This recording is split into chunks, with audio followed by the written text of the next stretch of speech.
নমস্কাৰ, মই ৰাজশ্ৰী আপোনালোক সকলোকে মোৰ এটা নতুন ভিডিঅ'লৈ স্বাগতম জনাইছোঁ। আশা কৰোঁ আপোনালোক সকলো ভালে আছে।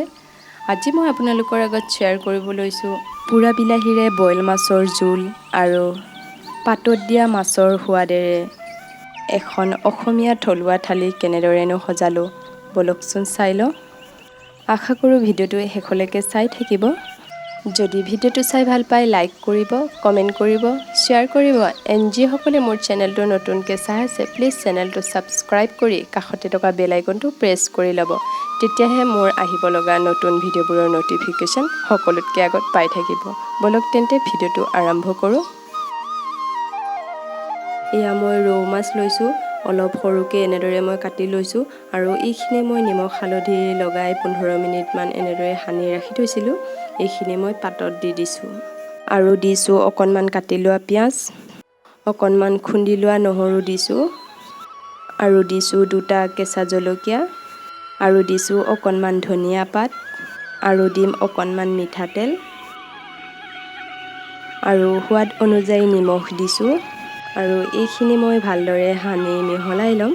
আচলতে পাতত দিয়া মাছ বুলি ক'লে লোকেল মাছ যেনে ধৰক পুঠি, গৰৈ সেইবিলাকৰ পাতত দিয়া মাছ খাবলৈ বেছিয়ে ভাল হয়। যিহেতু ইয়াত এইবোৰ মাছ পাবলৈ নাই সেইকাৰণে মই ৰৌ মাছেই ব্যৱহাৰ কৰিছোঁ আৰু এতিয়া মই এইখিনি ভালদৰে টোপোলা বনাই বান্ধি ল'ম। যিহেতু ইয়াত কলপাত পাবলৈ নাই বহুত কষ্ট কৰি মই এইখিনি যোগাৰ কৰিব লগা হ'ল। আচলতে মিষ্টাৰেও বজাৰত বিচাৰিছিলে কিন্তু ক'তোৱে নাপালে। যি কি নহওক এইখিনিকে যে পালোঁ সেয়াই বহুত আৰু এইখিনি আকৌ ভালদৰে বান্ধিব লাগিব, নহ'লে মাছ কেইপিচ ওলাই যোৱাৰ চান্স থাকে। পৰাপক্ষত পাতত দিয়া মাছ বুলি ক'লে জোৰ অঙঠাতে পাতত দিয়া হয় আৰু ইয়াত মোৰ সেয়াও সম্ভৱ নহ'ব। সেইকাৰণে মই এখন টাৱাতে পাতত দিম আৰু এয়া মোৰ টোপোলা বন্ধা হৈ গ'ল। আৰু আনফালে মই বইল আঞ্জাখিনি বনাবৰ কাৰণে পানী গৰমাই ৰাখিছিলোঁ। পানীখিনি গৰম হোৱাৰ পাছত এটা কাটি লোৱা আলু মই দি দিছোঁ আৰু দিছোঁ অকণমান কাটি লোৱা পিঁয়াজ আৰু দিছোঁ সোৱাদ অনুযায়ী নিমখ আৰু এইখিনি মই 50% সিজালৈকে ঢাকন লগাই ৰাখি দিলোঁ।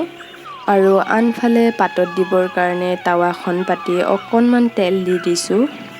তেলখিনি গৰম হোৱাৰ পাছত ইয়াতে মই টোপোলাটো দি দিম আৰু এইখিনি মই এখন জোখৰ টিফিনেৰে ঢাকি ল' মিডিয়াম ফ্লেমত ৰাখি দিলোঁ।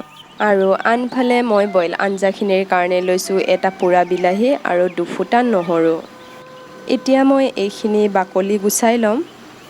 আচলতে পোৰা বিলাহী আৰু পোৰা নহৰুৰ গোন্ধত আঞ্জাখিনি সোৱাদেই বেলেগ হৈ যায়। যদি এনেদৰে আপোনালোকে খাই পোৱা নাই এবাৰ খাই চাবচোন বাৰু, খাবলৈ কিমান টেষ্টি হয়। এতিয়া মই এইখিনি অলপ পিটিকি ল'ম। এইখিনি মোৰ পিটিকি হৈ গ'ল। এতিয়া মই পাতত দিয়াখিনি চেক কৰি লওঁ আৰু এইখিনি মই এবাৰ লুটিয়াই দিম।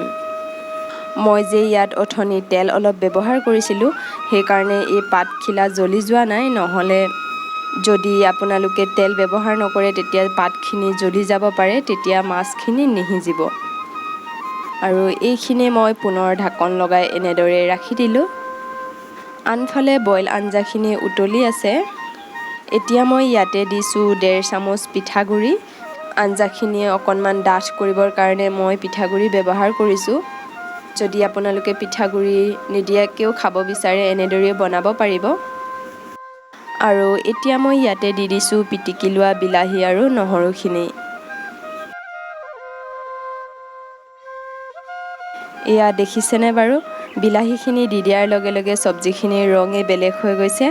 আৰু এতিয়া মই ইয়াতে দিম হালধি গুড়ি অকণমান আৰু এইখিনি মই এনেদৰে এবাৰ লৰাই দিলোঁ। এতিয়া মই ইয়াতে 2টা কেঁচা জলকীয়াও কাটি দি দিছোঁ। আপোনালোকে যদি কেঁচা জলকীয়াৰ ঠাইত 2টা শুকান জলকীয়া পুৰি লগায় তেতিয়া খাবলৈ বেছিয়ে ভাল হয়। এইখিনি মই এতিয়া ঢাকন লগাই 2 মিনিটৰ কাৰণে ৰাখি ল'ম। এয়া 2 মিনিট হৈ গৈছে আৰু এতিয়া মই ইয়াতে দিম মাছ কেইপিচ। মই মাছ কেইপিচ অকণমান ফ্ৰাই কৰি লৈছিলোঁ আৰু এইখিনি মই ঢাকন লগাই 6-7 মিনিটৰ কাৰণে ৰাখি দিম। আৰু এয়া হৈছে লাই পাত, মিষ্টাৰে বজাৰৰ পৰা আনিছিলে। ভাবিছোঁ ইয়াৰো অকণমান বইল কৰিম আৰু এতিয়া অসমত চাগে লাই পাতৰ ছিজন নহয়, কিন্তু ইয়াত 12 মাহে লাই পাত পায় বুলি ক'লেও চাগে ভুল নহ'ব। আৰু এইখিনি মই চাফা কৰি ল'লোঁ। আনফালে পাতত দিয়াখিনিতো চেক কৰা হোৱাই নাই, বলক নহ'লে এবাৰ চেক কৰি লওঁ। আৰু এইখিনি চেক কৰাৰ পাছত পুনৰ ঢাকন লগাই এনেদৰে ৰাখি দিম, কাৰণ এনেদৰে পাতত দিলে সিজিবলৈ অলপ টাইম লাগে। আৰু আনফালে এবাৰ চব্জিখিনিও চাই লওঁ। এইখিনিও প্ৰায় ৰেডি হ'ব হৈছে। মই আঞ্জাখিনি অকণমান ডাঠ কৰিম, সেইকাৰণে ঢাকন লগাই পুনৰ অকণমান সময় ৰাখি দিছোঁ। এতিয়া চব্জিখিনিও জোখত হৈ গৈছে। এতিয়া মই ইয়াতে কাটি লোৱা ধনিয়া পাতখিনি দি দিম।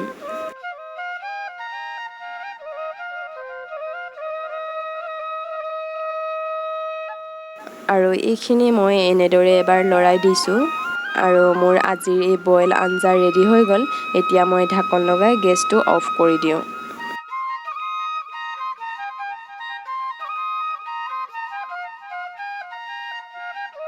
আৰু আনফালে পাতত দিয়াখিনিও প্ৰায় ৰেডি হৈছে আৰু।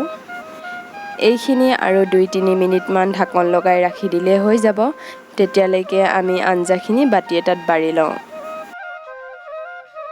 আৰু এইখিনি আঞ্জাৰ পৰা যি গোন্ধ ওলাইছে, ক'বলৈ ভাষা নাই। যদি পৰা হ'লে আপোনালোককো গোন্ধ ল'বলৈ দিলোঁহেঁতেন। তেতিয়া হয়তো গম পালে হয় আঞ্জাখিনি খাবলৈ কিমান টেষ্টি হ'ব।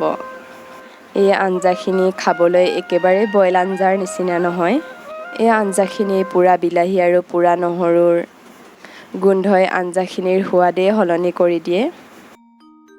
পাতত দিয়াখিনিও মোৰ হৈছে। এতিয়া মই এবাৰ লুটিয়াই গেছৰ ফ্লেমটো অফ কৰি দিওঁ। আৰু অলপ ঠাণ্ডা হ'বৰ কাৰণে ৰাখি দিম। আৰু আনফালে এয়া মই লাই পাত বইল কৰি ৰাখিছোঁ। এইখিনিও এবাৰ লৰাই লওঁ। আপোনালোকে বাৰু লাই পাত বইল কৰি খাই পাইছেনে? যদি খাই পোৱা নাই, এয়াও এবাৰ ট্ৰাই কৰি চাব। আৰু লাই পাতখিনিও মোৰ বইল কৰা হৈ গ'ল। এতিয়া পাতত দিয়া টোপোলাখিনি উলিয়াই লওঁ।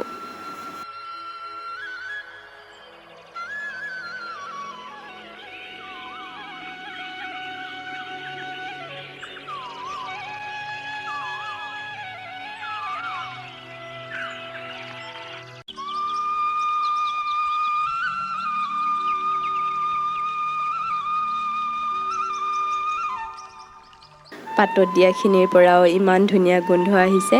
যদি আপোনালোকে কলপাতৰ ঠাইত যদি হালধি পাত ব্যৱহাৰ কৰে, তেতিয়াও খাবলৈ বহুত ভাল হয়।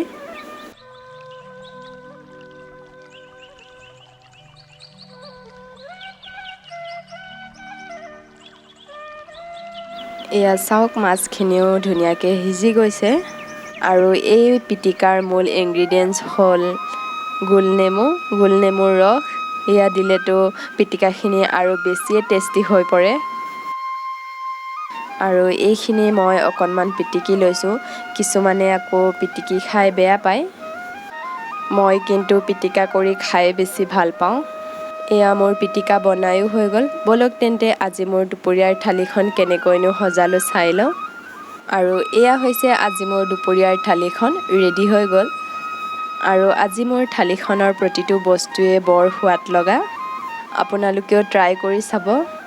আৰু এনেদৰে যদি এবাৰ আপোনালোকে বনাই খাই থাকিবলৈ মন গৈয়ে থাকিব। ব'লক তেন্তে চাই লওঁ আজিৰ মোৰ থালিত কি কি আছে।